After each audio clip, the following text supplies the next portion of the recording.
Getting up at 4 o'clock in the morning every day before anybody else and grounding my thought process as no one will outwork me.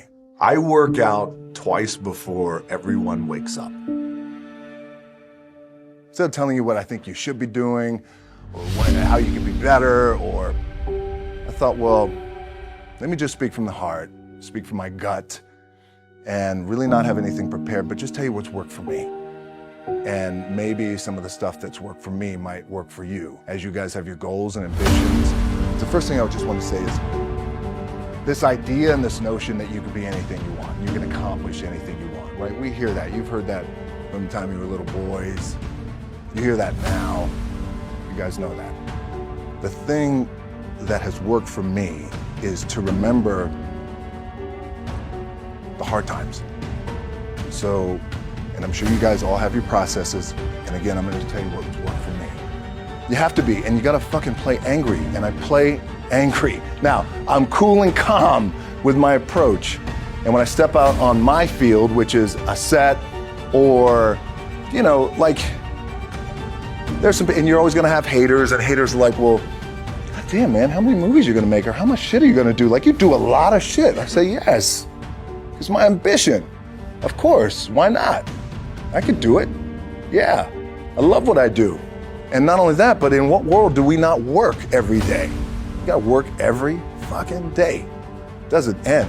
My back is up against this thing, you know, and I started to play angry, by the way, and I still play angry. My last match, Brock Lesnar, transitioned, and I realized if I had to be great at something, I wanted to be great in this world of Hollywood and movie making and producing and entertainment, I had to commit. And like you guys have to commit. Obviously, you commit to something, commit to the goal. So I quietly retired. It was around 2006, 2007. I was like, God damn. I left, I pulled a Jim Brown. I left when I was on top, like #1 in the wrestling business, and I left. It was a ballsy, gutsy, some call it stupid move, but I had to commit and I had to follow what was in my gut. What helps me is to keep the hard times in the front of my mind.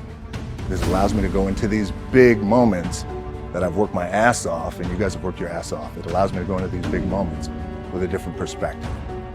What it also does for me, and again, this is what works for me. Like, I keep my back, excuse my language, my back is up against this motherfucker. Every day, it's against this fucking wall. Excuse my language. But it's up against this motherfucker because it's what I believe in. And when my back is against this motherfucker, then there's nowhere to go. But that way. That's it. And this is how I operate. Now, doesn't mean you don't smile, doesn't mean you don't laugh and joke, of course, right? You're happy, I'm a happy guy. But when it comes to business, and when it comes to executing, it's up against this. And I gotta go that way. I don't give a fuck who is in front of me. They're not gonna stop me. The key for me was, where does it start? What's the anchor? What's the anchor? So I can have all these ambitions, and you guys have all these ambitions, which is great. But the key with me is just always finding what the anchor is. And the fucking anchor is getting up at 4 o'clock in the morning every day before anybody else, and grounding my thought process is in the no one will outwork me. No one. I love and I respect you guys. Motherfuckers won't outwork me. All starts with this. 2 hands, putting it to work. So it started off 4 o'clock in the morning where I'd start with my cardio, then I'd have breakfast, and then I would go to the gym, and then I'd go to work. I work out twice before everyone wakes up. Whether it's 3 o'clock in the morning, by the way, when we were talking in London, I was getting up at 3 because I had to be on set by 4. I'm sorry, by 7. So whatever time my call time is, and I tell this to studios and directors and our producers, whatever time my call time, so my call time is at 7, then you back your clock up 4 hours, and then that's when I get up and train twice. I'll get my cardio in and breakfast, and then I'll go hit the weights. Clanging and banging, we call it. Regardless of what you do in life and where you go, respect is going to be given when it's earned, and you have to go out and earn it every single day. And I sat down at that time with the agency I was with. They said, what do you want to accomplish? I said, I want to accomplish the world. I want the world I want to do it bigger and better. And they looked at me like I had 3 fucking heads, and they were like, okay.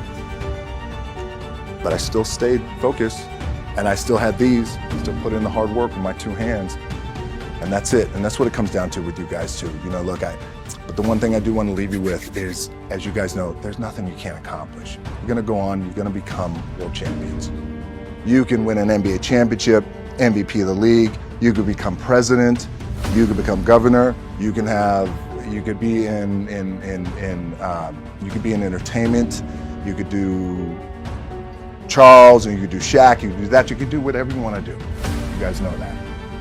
The key for me, what I think one of the keys is, remember where you came from, keep that shit in the front of your mind, and when shit goes bad and it goes sideways, a lot of shit does, you're getting booed out of the fucking building, or you're coming through this injury, or people are writing you off, oh, you guys ain't gonna fucking make it, you know, any of that shit.